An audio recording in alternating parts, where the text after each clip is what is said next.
What's up, everyone? So today I'm going to share with you some more data. I've got another study I'm going to share with you and not discuss or debate with you, but just share the information and you do with it what you like.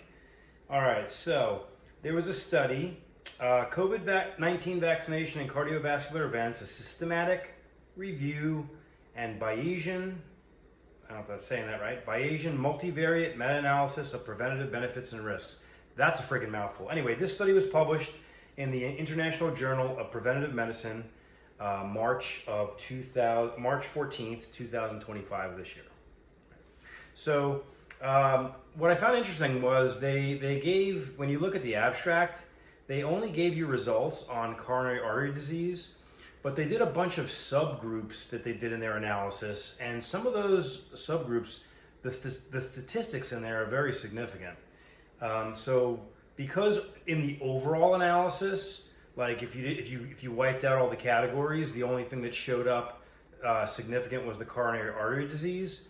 That doesn't mean that some of those subgroups weren't significant, because certain people are getting certain vaccines, and I'll talk about what I'm going to give you the data here. So just so you have it all, I'm going to give you what they said in their conclusion, but also I'm going to give you all the subgroups. So let's start off. What do we got? So in our first, the overall, the vaccinated group had a 70% increased risk of coronary artery disease compared to the unvaccinated group.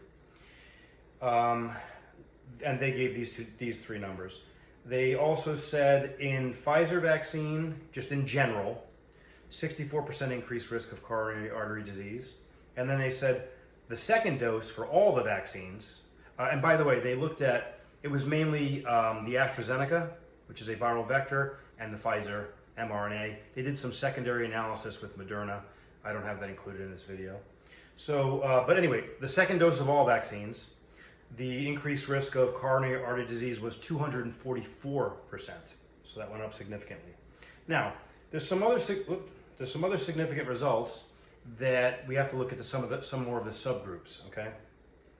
When we look at the category of myocardial infarction, and we look at second doses of all vaccines, it's a 286% increased risk if you're vaccinated.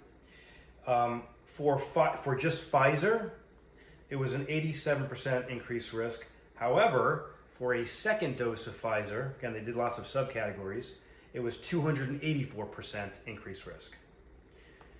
When we look at stroke, for Pfizer, just in general for Pfizer, it was 109% increased risk. And then if we broke it down to first dose for Pfizer, that first dose has a 269% increased risk for stroke.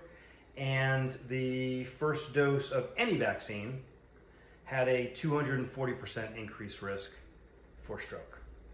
The last category, the fourth one that they looked at, was arrhythmia. The first dose of any vaccine, the increased risk was 199%. And for the AstroZeneca just by itself, which is the viral vector one, it was a 711% increased risk for arrhythmia, heart arrhythmia. And the first dose of, this looks like it's Moderna, and this was in the secondary analysis, 389% increased risk of arrhythmia. And that was not in the primary analysis because they didn't have enough studies to justify putting it into the primary analysis for the Moderna vaccines, okay? So, and by the way, they looked at 11 different, they looked at a whole bunch of papers, but they included 15 total papers, 11, let's see, what was it here? Let's look at the numbers so I don't mess you up here. It was, well, it was about 85 million people. Let's look at that first. It was about 85 million individuals. It was over 85 million, actually. It was almost 46 million in the vaccinated individual group, and then 40 million in the unvaccinated or control group, because some were given a shot that was a control group. It was 15 total studies, 11 controlled observational studies were the basis of the primary analysis. So that's what it was. So those are some numbers for you, kind of scary numbers to be real honest with you. It depends on the dose, right? It depends on which category we're looking at. I shared another study a little ways back looking at, I believe it was 99 million people.